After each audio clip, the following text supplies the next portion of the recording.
하나님 말씀 누가복음 4장 16절로 19절 말씀까지 20절 말씀까지 보겠습니다. 예수께서 그 자라나신 곳 나사렛에 이르사 안식일에 늘 하시던 대로 회당에 들어가사 성경을 읽으려고 서심해 선지자 이사야의 글을 들이거늘 책을 펴서 이렇게 기록된 데를 찾으시니 곧 주의 성령이 내게 임하셨으니 이는 가난한 자에게 복음을 전하게 하시려고 내게 기름을 부으시고 나를 보내사 포로된 자에게 자유를 눈먼 자에게 다시 보게 함을 전파하며 눌린 자를 자유롭게 하고 주의 은혜의 해를 전파하게 하려 하심이라 하였더라. 다 같이 봅니다. 책을 덮어 그 맡은 자에게 주시고 앉으시니 회당에 있는 자들이 다 주목하여 보더라. 아멘. 우리가 한 해를 은혜 가운데 잘 지나왔습니다. 질병도 많고 여러 가지 공고가 많은 땅 위에서 하나님의 은혜 가운데 지나왔는데, 그러나 지나고 보니까 힘들고 어려웠던 일들이 한두 번이 아니지요.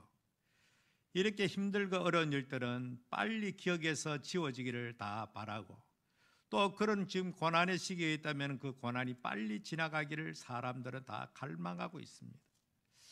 그래서 새해를 맞이하면 금년 한 해만큼은 정말로 은혜로운 일, 좋은 일, 복된 일, 감사한 일로 충만했으면 좋겠다, 그런 마음들을 다 가지게 되어 있는 것입니다. 그래서 안 믿는 사람들도 서로 덕담을 주고받고, 요즘은 연합장을 주고받지 않지만은 요즘 전부 다 인터넷으로 이렇게 카톡으로 왔다 갔다 하는 그런 모습을 볼 수가 있습니다. 어쨌든 간에 우리는 좋지 못한 것, 참 하나님 앞에 바로 서지 못했던 것, 이런 것들은 다 한 해를 흘러가면서 다 묻어버리고, 이 안에는 첫 출발부터 하나님의 은혜가 여러분 가운데 충만하기를 주의 이름으로 축복합니다.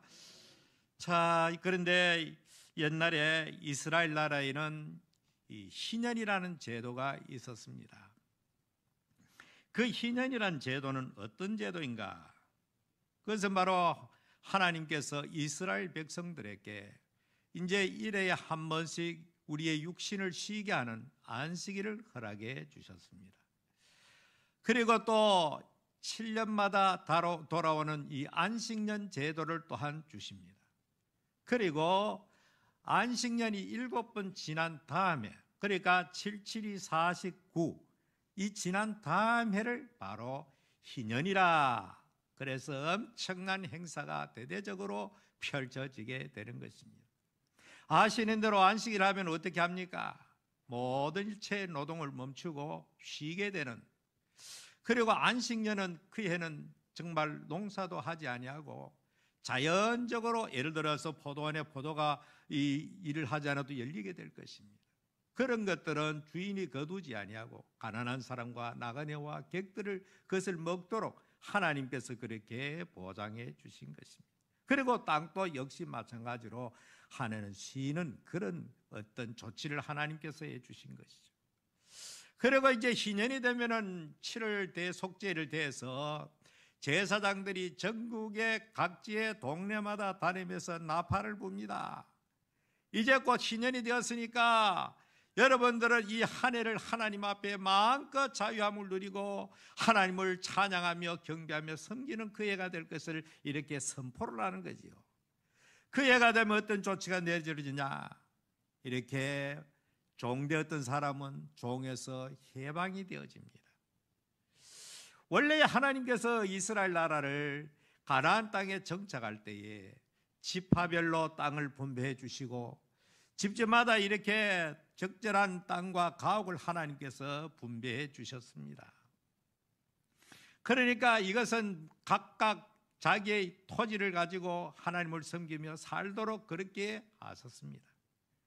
그러나 똑같은 조건에 출발해도 사람은 능력이 다 차이가 나고 살다 보면 여러 가지 우환이 따라오고 질고가 따라오니까 자연스럽게 이렇게 경제적 빈부가 차이가 나게 되어 있는 것입니다. 그러다 보니까 이렇게 이 없는 연약한 사람들이 남의 돈을 빌리게 되고, 그 빌린 것을 갚지 못할 때는 그 사람이 종으로 그렇게 팔려가지요. 또 이렇게 하나님 손대로부터 물려받은 이런 땅이지만은 어려우니까 그 땅을 팔아버리는 그런 일을 당하게 됩니다. 그러니까 아주 부의 불공평이 되어지고 굉장히 어려운 사람이 생겨나게 되는 거죠. 그래서 하나님께서 적어도 50년, 희년이 되면은 종들도 전부 다 자유의 몸이 되어버리고 이렇게 남에게 팔렸던 토지도 다시 원주인에게로 돌아가는 이 조치가 바로 희년이란 제도에서 나타나는 것입니다. 그러니까 이 땅을 팔 때도 앞으로 희년이 얼마나 남았는가 이것을 계산해서 똑같은 땅이라도 각기 그 가격은 다른 거죠. 그러니까 완전히 영구적으로 팔 수는 없고 그냥 한시적으로 어떤 사용권 몇 년 사용할 수 있다. 그것을 이제 사실 파는 것입니다. 왜냐하면 이 토지는 하나님께 속한 곳이라고 하는 그런 개념을 그들에게 주고 적어도 하나님의 선민들은 비록 이렇게 남에게 이렇게 돈을 갚지 못해서 땅을 넘어가고 종으로 팔려가더라도 희년이 되면은 모두가 다 자유롭게 돼서 원위치 되어지는 이 놀라운 그러니까 그때가 되면은 종으로 갔던 사람이 얼마나 더 이상 빚도 갚을 이유도 없고 땅 파는 것도 다시 주인에게 돌아오니까 다시 이렇게 50몇 한 번씩 이렇게 공평한 그런 해로 하나님께서 은혜로 주신 것입니다. 참 요즘도 이런 제도가 있다면 얼마나 신이 나겠는가. 그래서 지금도 유대인들 전통적 유대인들은 그렇지는 하지 않을지라도 그래도 그들은 정말로 이렇게 민족 공동체 의식을 해가지고 전부 다 골고루 잘 살 수 있도록 가능하면은 그들은 이렇게 뭐 돈 많은 사람은 돈 많은 사람 결혼한다기보다는 참 어렵지만은 장래에 있는 사람을 돈 많은 사람들이 교육을 시켜가 키워서 훌륭한 인물로 만들어내는 그런 것이 그들에게 아직까지도 그렇게 남아있는 사상입니다. 아마 이 세상이 그렇게 되어진다면은 정말로 얼마나 좋을까요? 하나님께서는 이스라엘 공동체는 그런 조치를 하나님께서 이렇게 희년이라고 하는 놀라운 제도를 하나님께서 허락해 주신 것입니다.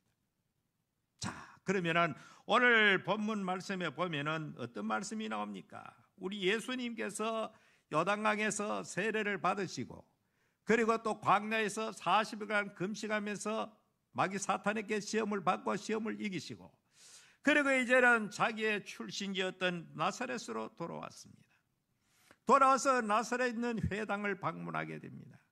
당시에 동네마다 회당이 있었기 때문에 예수님께서 회당을 방문하여 설교를 했습니다. 그때 그 본문은 다름 아니라 이사야서에 있는 그 본문 말씀을 이사야 61장 1절에 있는 말씀을 펴놓고 그 본문을 봉독하고 말씀을 전했다는 것입니다. 그런데 이 말씀에 보니까 본문이 바로 18절 말씀이 인용된 말씀인데 주의 성령이 내게 임하셨으니 이는 가난한 자에게 복음을 전하게 하시려고 내게 기름을 부으시고 나를 보내사 포로된 자에게 자유를 눈먼 자에게 다시 보게 함을 전파하며 눌린 자를 자유롭게 하고 그 다음에 나오는 말씀 주의 은혜의 해를 전파하게 하려 하심이라. 여기에 나오는 주의 은혜의 해, 이 말이 바로 희년이라는 말입니다. 제가 지금까지 구약의 희년의 제도를 설명을 했습니다. 레위기 25장에 보면 자세히 설명이 나옵니다. 그런데 예수님께서 바로 이 본문을 인용해서 예수님 자신이 오심이 바로 희년이 왔다는 것을 선포하는 것입니다. 예수님께서 안식일의 주인이 예수님 자신이라고 말씀했고 예수님 자신이 성전보다 더 크니라 그렇게 주님 자신이 그렇게 소개했습니다. 그러니까 안식일의 주인이 예수님이면 당연히 희년의 주인공도 예수님인 것입니다. 희년은 바로 예수님을 상징해서 그들이 그렇게 기념하여 지켰던 것입니다.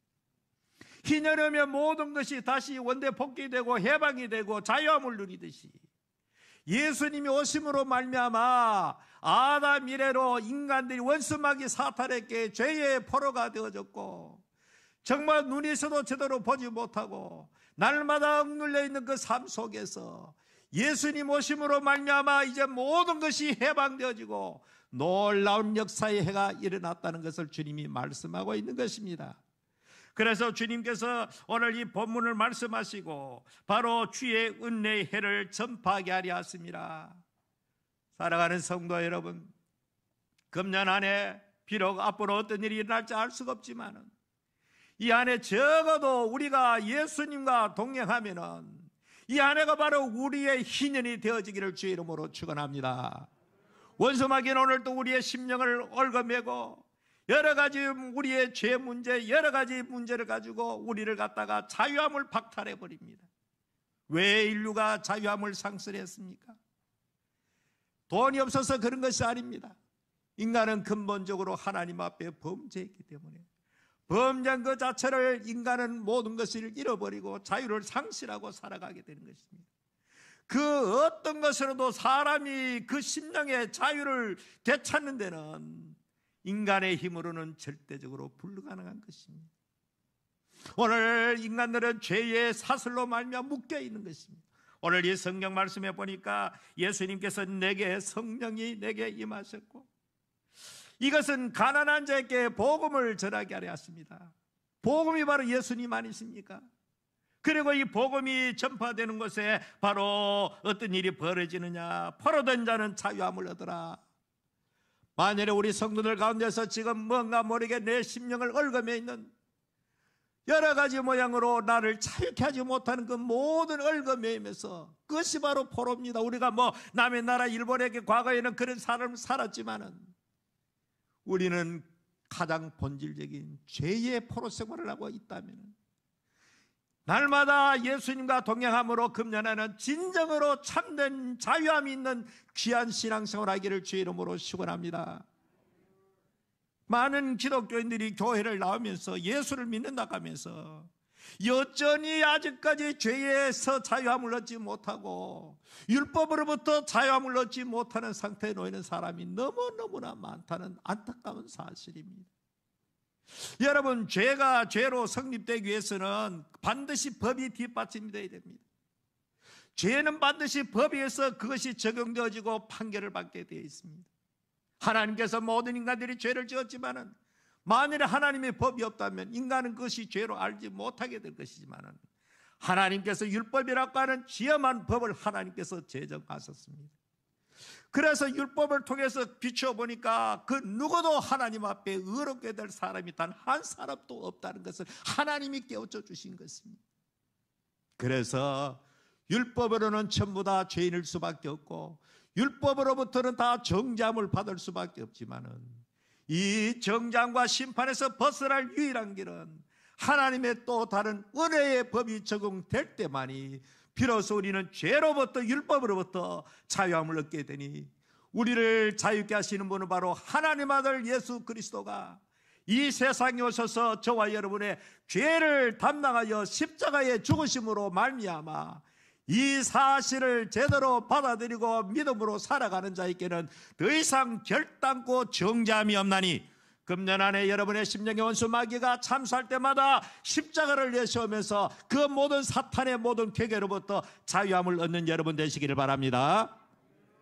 그리고 그 다음에는 다 마찬가지입니다. 눈먼 자에게 다시 보게 함을, 물론 예수님은 이 세상에 오셔가지고 눈먼 자를 다시 보게 하시고 이렇게 걷지 못한 자를 걷게 하시고 그런 일을 하셨습니다마는 우리는 오늘도 사실상 하나님의 은혜가 임하기 전에는 우리는 육신의 눈은 뜨고 있지만 영의 세계는 볼 수가 없습니다. 이것이 죄인지 죄가 아닌지도 분별할 수도 없습니다. 그래서 오늘 이 안에는 정말로 성령으로 말미암아 우리의 눈이, 신령한 눈이 열려가지고 정말로 볼 수 있기를 주의 이름으로 축복합니다. 분별할 수 있기를 축원합니다. 그리고 그 다음에는 눌린 자를 자유롭게 하며, 그렇습니다. 정말로 뭔가 모르게 눌려있는 사람이 있습니다. 이것이 그냥 있는 것이 아니고 전부 영적 작용인 것입니다. 이것은 단 한마디로 말해서 예수 그리스도를 통해서 자유함을 주신다는 것입니다. 그래서 금년 안에는 정말로 예수님이 우리의 삶의 중심이 되어가지고 어느 것이든지 무엇을 하든지 희년의 은총이 여러분의 심령 속에, 삶 속에, 가정마다 넘쳐나기를 다시 한번 주의 이름으로 축원합니다. 희년은 문자가 도록 기쁜 것입니다. 자유입니다. 너무너무 즐겁고 감사한 것입니다. 우리 삶 속에 정말로 희년이 되기 위해서는 모든 우리의 삶에 예수님이 중심이 되어야 됩니다. 예배도 예수님이 중심이 되어야 됩니다. 그래서 제가 예배를 어떻게 하든지 금년에는 예수 그리스도가 중심이 되는 그런 예배. 예수님이 세상에 오셔가지고 가장 주님께서 우리를 위해 사신 최고의 하이라이트가 무엇입니까? 저와 여러분을 위해서 십자가 지신 것입니다. 그래서 이제 예배할 때 회개 기도하기 전에 반드시 십자가의 전달자를 통해 십자가로 우리 심령 속을 흥건하게 전시. 우리 주님 앞에 진정으로 하나님 앞에 그렇게 기도하고, 그 다음에 예수님이 이 세상에 오셔가지고 수많은 교훈을 하셨습니다만 그 모든 교훈을 한마디로 엑기스로 농축한다면 그것이 바로 그 유명한 산상보훈 팔복입니다. 심령이 가난한 자는 시작한 아까 우리가 임내송으로 불렀던 그 찬송, 예수님이 이 세상의 가르침에 모든 것이 바로 그 속에 있는 것입니다. 이것을 가리켜서 하나님 나라의 헌장이다, 하나님 나라의 황금률이다. 이스라엘 공동체는 십계명이 그들에게 가장 중요한 그들의 삶을 규정하는 그런 어떤 정체성을 가져오는 그런 것이었다면, 오늘 예수 믿는 그리스도인들은 바로 예수님이 가르쳐 주신 이 팔복에 관련된 이 말씀을 예배할 때마다 가슴 속에 거기에 예수님의 모든 교훈이 그 다 들어있는 것입니다. 그리고 마지막에 마치고 나갈 때는 주님이 가르친 기도, 우리가 많은 기도를 하지만 사실상 너무나도 주님의 가르친 기도와는 동떨어진 기도를 할 때가 많습니다.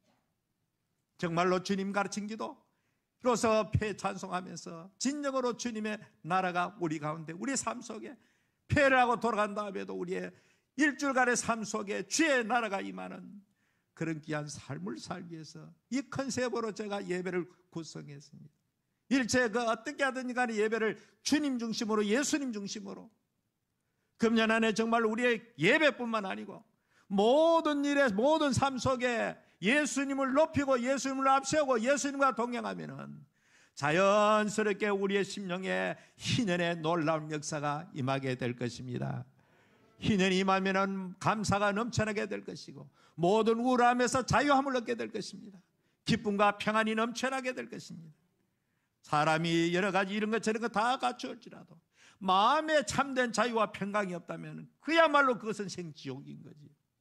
그래서 이 안에는 정말로 주님과 동행하는 1년 365일 예수님과 동행하면서 내가 교회에 있든지 교회 밖에 있든지 어느 곳에 있든지 우리의 삶의 중심이 예수님과 함께하는 복된 삶을 살아가는 모든 성도가 되기를 주 예수 이름으로 축복합니다. 살아계신 주님, 오늘도 연약하고 부족한 저희들을 사랑하시고 불러주심을 감사합니다. 2022년 한 해, 올 한 해 우리는 무엇보다도 우리 주님과 동행하며 희년의 놀라우신 은혜를 우리의 삶 속에 실제로 체험되어질 수 있는 한 해가 되게 하여 주시옵소서. 우리의 예배가 예수님이 중심이 되고 우리의 모든 삶이 예수님이 그 모든 삶 가운데 함께함으로 말미암아 언제나 참된 자유함이 있는, 율법으로부터 죄로부터 자유함을 얻어서 언제나 기쁨과 감사가 충만한 삶을 살 수 있도록 하나님께서 우리들에게 은혜를 내려 주시옵소서.